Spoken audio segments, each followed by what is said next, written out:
నూతనంగా ఛార్జింగ్ స్టేషన్లు ఏర్పాటు చేసేటువంటి సంబంధించిన అంశం మీద చాలా కాలం మేము వచ్చిన 2 సంవత్సరాల్లో ఎన్నడూ కూడా హైదరాబాద్ సిటీలో ₹1 ఆటానా పైసలు కూడా ఛార్జ్ పెంచని పరిస్థితుల్లో పాత బకాయిలను అనేకంగా ఈవెన్ పిఎఫ్ డిపాజిట్స్తో సహా కార్మికులకు సంబంధించిన సొమ్మును కూడా అప్పు చేసినటువంటి పరిస్థితుల నుంచి బయటపడి వాళ్లకు పిఆర్సీలు ఇస్తూ బాండ్స్ పేమెంట్ చేస్తూ అన్ని రకాల వాళ్ళకి సౌకర్యాలు కలిగజేసే ప్రయత్నం మా ప్రభుత్వం చేస్తూ ఉన్నటువంటి సందర్భంగా కొంత హైదరాబాద్ సంబంధించి అది కూడా ఫస్ట్ స్టేజ్ వరకు ఎటువంటి కిరాయి కానీ ఎక్కడ ఒక 90 పైసా తేడా లేకుండా స్టేజ్ 1 తర్వాత స్టేజ్ 2 తర్వాత కొంత అమౌంట్ పెంచినటువంటి మాట దాన్ని టీఆర్ఎస్ పార్టీ ఆర్టీసీని గుడి లింగాన్ని మింగినట్టుగా ఆర్టీసీని పూర్తిగా నిర్వీర్యం చేసి ఆర్టీసీ సంస్థను ప్రైవేట్ చేస్తామనేటువంటి దూరదృష్టితోటి ఒక ఎగ్జిక్యూటివ్ డైరెక్టర్ రిటైర్డ్ను ఎంఈడీగా నియమించుకొని 10 సంవత్సరాల ఒక కొత్త బస్సు కానీ ఒక కొత్త నియామకం కానీ ఆర్టీసీల సంక్షేమం కొరకు కూడా ఒక మాట చేయకుండా ఉద్యోగుల సంఖ్యను కూడా తగ్గించి ఇవాళ మీరు ఆర్టీసీ గురించి ముసలికన్నీరు కాల్చి రేపు చెలో బస్సు భవన్ పెట్టినారు. అడుగుతాను, ఒక్కసారి ఆత్మపరిశీలన చేసుకోండి.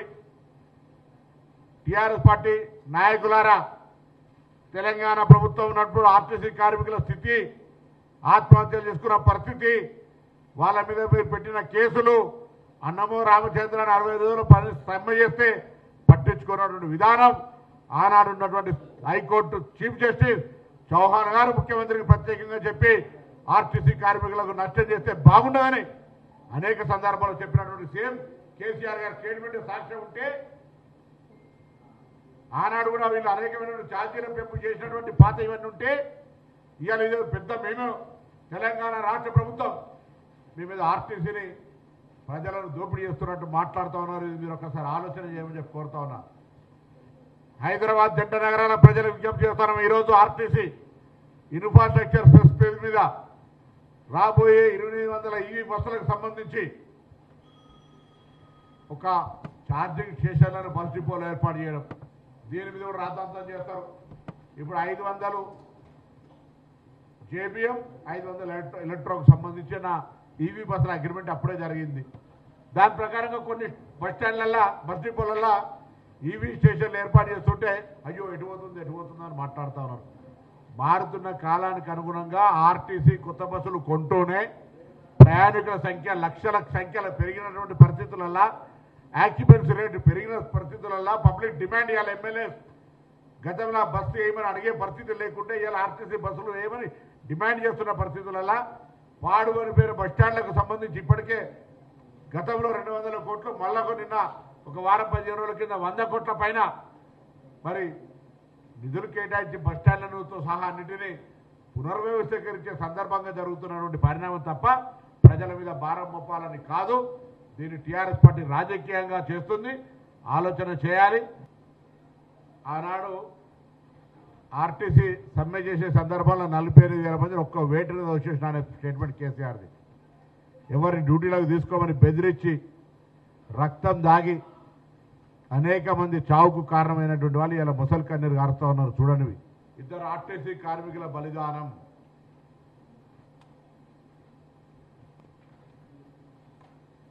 డ్రైవర్ ఆత్మహత్య, ఇదంతా మీ పాపమే. ఇవాళ ఎక్కడ కూడా 2023 డిసెంబర్ 7 నాడు మేము మంత్రులుగా ప్రమాణ స్వీకారం చేసి 9 నాడు శాసనసభలో కార్యక్రమం తీసుకున్న నాటి నుంచి ఎవరైనా ఎక్కడైనా ఆర్టీసీ కార్మికులకు ఇబ్బంది కలగకుండా మేము కుటుంబ సభ్యులుగా ఆర్టీసీ మా కుటుంబం ఈ ప్రభుత్వంలో అంతర్భాగం అనేటువంటి విధంగా, ఎందుకంటే నాకైతే ప్రత్యేకించి ఒక తెలంగాణ ఉద్యమకారుడిగా ఆనాడు తెలంగాణ ఉద్యమంలో నహి చలేగా బస్ కపయ్యా నహి చలేగా అని నినదించినటువంటి ఆర్టీసీ కార్మికుల సంక్షేమానికి రవాణా శాఖ మంత్రిగా నేను, గౌరవ ముఖ్యమంత్రి గారు, యావత్ కేబినెట్ వాళ్ళ సంక్షేమానికి సంబంధించి పూర్తి స్థాయిలో కట్టుబడి ఉన్నాం. ప్రయాణికుల సౌకర్యానికి కట్టుబడి ఉన్నాం. ఆర్టీసీ పరిరక్షణ సంస్థకు సంబంధించినటువంటి అభివృద్ధి విషయంలో కూడా ఎక్కడ మేము ఆర్టీసీని నడపడం అసాధ్యం. The all statement by honourable former chief minister and this government. ఆనాటి ప్రభుత్వంలో ఉన్నటువంటి ప్రకటనలు ఇవాళ నేను రాసినవి కాదు, ఇవన్నీ నిరంకుశంగా నియంతృత్వంగా వ్యవహరించినటువంటి ఆనాటి ప్రభుత్వ సారథులు ఏ ముఖం పెట్టుకొని చంపిన వాడే మళ్ళీ ఏడుస్తున్నట్టుగా ఉన్నటువంటి పరిస్థితి ఉన్నది. బలి తీసుకున్న వాడే ముసలి కన్నూరు గారుస్తున్నట్టున్నది. అందుకే మళ్ళీ ఒక్కసారి చెప్తా ఉన్నా, మీరు అటువంటి ప్రయత్నాన్ని మానుకొని ఆర్టీసీ పట్ల ఎంత మాట్లాడుకుంటే అంత మీ గౌరవం పెరుగుతుందనే మాట మనం చేస్తాం. సికింద్రాబాద్ పోతే ఇంతకుముందు 25 రూపాయలు టికెట్ ఉండే, ఇవాళ 35 రూపాయలు చేసిండు. ఈసీఐఎల్ నుంచి సికింద్రాబాద్ పోతే ఇంతకుముందు 20 రూపాయలు టికెట్ ఉండే, ఇవాళ 30 రూపాయలు చేసిండు. ఇవాళ కామారెడ్డికో సిద్దిపేటకో వరంగల్కో మహబూబ్ నగర్కో నల్లగొండకో పోవాలంటే టికెట్ పండగ పేరిట డబుల్ త్రిబుల్ ఛార్జీలు వసూలు చేస్తున్నావు. ఇది ఎక్కడి ప్రజాస్వామ్యము? రేవంత్ రెడ్డి ఇవాళ ఏంటంటే మెట్రో రైలును ప్రభుత్వ పరం చేసుకున్నాడు. ఇప్పుడు మెట్రో గవర్నమెంట్ అయింది కదా, అంటే రేవంత్ రెడ్డి ఇక టికెట్ల ధరలు పెంచితే ఎవడు ఆర్టీసీ బస్సు ఎక్కడు, మెట్రో ఎక్కాలన్నా నీ కుట్ర? మెట్రో పేరు మీద ఉన్న 250 ఎకరాలు అమ్ముక దొబ్బాలి, కమిషన్లు దొబ్బాలి, తన అనుయాయులకు కట్టబెట్టాలి. ఇక మెట్రోను ఆగం చేస్తావు. ఇప్పుడు ఆర్టీసీని ఆగం అయిపోయింది. ఇలా బీఆర్ఎస్ ప్రభుత్వం ఉన్నప్పుడు గత 10 ఏళ్లలో ఆర్టీసీకి 9,000 కోట్ల రూపాయలు ఇచ్చామని మాజీ ఆర్థిక మంత్రిగా నేను లెక్కలు చెప్తున్నా. నువ్వేమిచ్చినావో చెప్పు. రూపాయి ఇచ్చినావా? నువ్వు రూపాయి ఇయ్యలే. మహాలక్ష్మి కింద రావాల్సిన డబ్బులు 4 నెలలు బాకీ పడ్డాయి. నువ్వు నన్ను కాదయ్యా పొన్నం ప్రభాకర్ నువ్వు అడగాల్సింది. నువ్వు నీ ముఖ్యమంత్రిని నిలదీ, నీ బట్టి విక్రమార్కని నిలదీసి ఆర్టీసీకి గ్రాంట్ అడుగు, ఆర్టీసీకి మహాలక్ష్మి బకాయిలు రూపాయి లేకుండా ఇవ్వమని ప్రశ్నించాల్సింది ముఖ్యమంత్రిని, ఫైనాన్స్ మినిస్టర్ను, నన్ను కాదు. మేము 9,000 కోట్లు ఇచ్చినాం పొన్నం ప్రభాకర్ గారు, మేము కొత్త బస్సులు కొన్నాం పొన్నం ప్రభాకర్ గారు, మేము కార్మికులు రిక్రూట్మెంట్ చేసినాం పొన్నం ప్రభాకర్ గారు, మేము ఆర్టీసీ కార్మికులు ప్రభుత్వ ఉద్యోగులుగా గుర్తిస్తూ నిర్ణయం తీసుకున్నాం పొన్నం ప్రభాకర్ గారు. నీకు చేతనైతే చిత్తశుద్ధి ఉంటే ఆర్టీసీ మీద ప్రేమ ఉంటే ఆ కార్మికులను ప్రభుత్వ ఉద్యోగులుగా గుర్తించు. నీకు చిత్తశుద్ధి ఉంటే ముఖ్యమంత్రి అముకదొప్పుతున్నాడు మియాపూర్ వర్క్షాప్ను, అదేవిధంగా ఉప్పల్ వర్క్షాప్ను అడ్డికి పావుషేర్ ఆయన మనుషులకు ముఖ్యమంత్రి కట్టబెడుతుండు.